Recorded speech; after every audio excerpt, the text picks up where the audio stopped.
جمال الوجود بذكر الإله وتصفو الحياة بنور هدى جمال الوجود.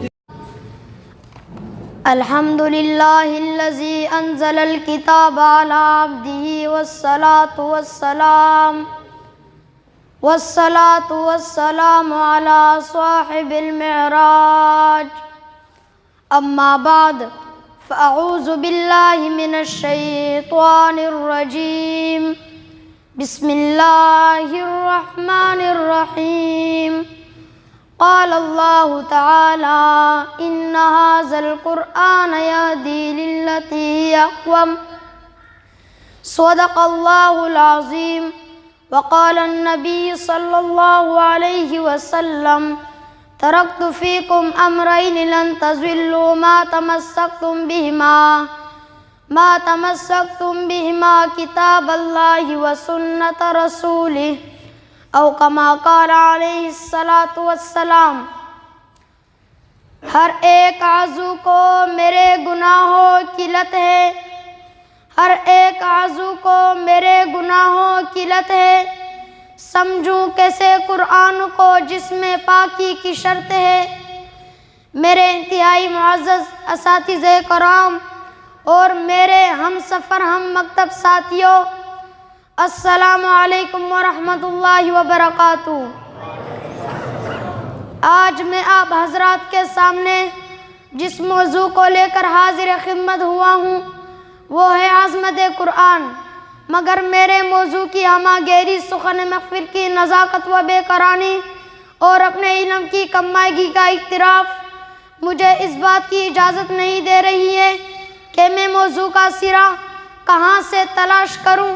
پریشان حال و سرگردہ سوچوں کے تلاطم میں غوطہ زنی کرنے کے بعد میرے ٹوٹے پکرے الفاظ کا معنی یوں جڑتی ہے کہ قرآن کریم ہی وہ عظمت والی کتاب ہے جس میں کسی شک و شبے کی گنجائش نہیں.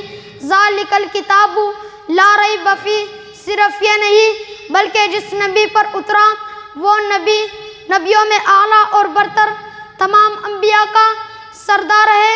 ما کان محمد ابا احد من رجالکم ولکن رسول اللہ وخاتم النبیین. جس فرشتے کے ذریعے اترا وہ فرشتہ فرشتوں میں اعلیٰ اور برتر تمام فرشتوں کا سردار ہے. نزل به الروح الامین. جس مہینے میں اترا وہ مہینہ مہینوں میں اعلیٰ اور برتر تمام مہینوں کا سردار ہے. شہر رمضان الذی انزل فی القرآن. جس رات میں اترا وہ رات راتوں میں اعلیٰ اور برتر تمام راتوں کی سردار ہے. انا انزلناہ فی لیلۃ القدر. اور معجزہ، ایسا معجزہ جو معجزوں میں اعلیٰ اور برتر کہ ایسا معجزہ کسی اور پیغمبر کو عنایت نہیں ہوا. تمام انبیاء کرام کے معجزے ایک خاص وقت میں ظاہر ہوئے اور ختم ہو گئے. اور معجزہ قرآن ایسا معجزہ ہے کہ جس کی جانب زوال انقطاع کو راہ نہیں. ابتداء نزول سے لے کر آج تک اسی طرح بلا تغیر و تبدل اور بلا کم و کاست باقی اور محفوظ ہے اور انشاءاللہ تا قیام قیامت تک اسی طرح باقی اور محفوظ رہے گا. سامعین گرامی، عرب کے لوگ اپنے علاوہ تمام ممالک کو عجم یعنی گونگا کہتے تھے. مگر جب قرآن کریم سرور کائنات صلی اللہ علیہ وسلم پر نازل ہونا شروع ہوا تو کفار مکہ مشرکین مکہ کہنے لگے کہ یہ حضور صلی اللہ علیہ وسلم کا اپنا بنایا ہوا کلام ہے. تو میں العیاذ باللہ، لیکن رفتہ رفتہ قرآن کی عظمت کو ان تمام باطل طاغوتی قوتوں نے بھی تسلیم کیا. جب سرزمین مکہ پر قرآن کی عظمت کا ڈنکا بجا تو مشرکین مکہ پکار اٹھے کہ یہ محمد صلی اللہ علیہ وسلم کا اپنا بنایا ہوا کلام ہے. تو میں قربان جاؤں اس مقدس و معظم کتاب پر جس نے کفار مکہ کو 3 چیلنج دے کر اپنے عظمت کا لوہا منوایا اور واضح طور پر اعلان کرنے لگا قل إن اجتمعت الإنس والجن على أن يأتوا بمثل هذا القرآن لا يأتون بمثله. اے مجھے جھوٹا کہنے والو، اگر تم سچے ہو تو کائنات انسانی میں میری جیسی مثال پیش کرو. تو اس پر کفار مکہ، مشرکین مکہ گھٹنے ٹیکنے پر مجبور ہو گئے. قرآن نے پھر اعلان کر کے کہا قل فاتوا بعشر سور مثله مفتریات وادعوا من استطعتم من دون اللہ ان کنتم صادقین. اے دشمنان خدا، اگر تم میری مثال پیش نہیں کر سکتے تو 10 سورتیں پیش کرو. اس پر بھی کفار عاجز رہے. قرآن نے پھر اعلان کر کے کہا وَإِن كُنتُمْ فِي رَيْبٍ مِّمَّا نَزَّلْنَا عَلَىٰ عَبْدِنَا فَأْتُوا بِسُورَةٍ مِّن مِّثْلِهِ. اے دشمنان خدا، اگر تم 10 سورتیں بھی پیش نہیں کر سکتے تو 1 سورت پیش کرو.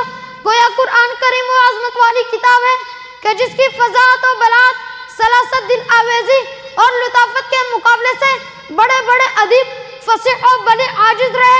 اور 1400 سال سے لے کر آج تک الحمدللہ ثم الحمدللہ قرآن عظیم کی اس چیلنج کو نہ کسی نے پورا کیا ہے اور نہ ہی کوئی پورا کر سکتا ہے انشاءاللہ. سامعین محترم، یہ تو قرآن کی عظمت ہے کہ جس کا تعلق خود بھی آسمانوں سے، جس کے ذریعے اتارا گیا، اس کا تعلق بھی آسمانوں سے، جس پر اتارا گیا اس کا تعلق بھی آسمانوں سے. 7-8 سال کا بچہ جب قرآن اٹھاتا ہے، اس کو سینے سے لگاتا ہے، یاد کرتا ہے، سینے میں محفوظ کرتا ہے، تو اس چھوٹے بچے، زمین پر چلنے پھرنے والے چھوٹے بچے کی تعلق بھی آسمانوں سے ہو جاتا ہے، جو کہ عظمت قرآن کی ایک نمایاں دلیل ہے. بس میں آخر میں اتنا ہی کہوں گا، دشمن کے کام آنا قرآن نے سکھایا، دشمن کے کام آنا قرآن نے سکھایا، ہر غم میں مسکرانا قرآن نے سکھایا. جس وقت بے کسی ہو اور مشکلیں ہو پیدا، انسان کے کام آنا قرآن نے سکھایا. ہر لفظ میں اس کے در سرپیزگاری، دنیا سے دل ہٹانا قرآن نے سکھایا. دنیا بھی سے حاصل و آخرت بھی، دونوں جہانوں کو پانا قرآن نے سکھایا. وما علینا الا البلاغ المبین.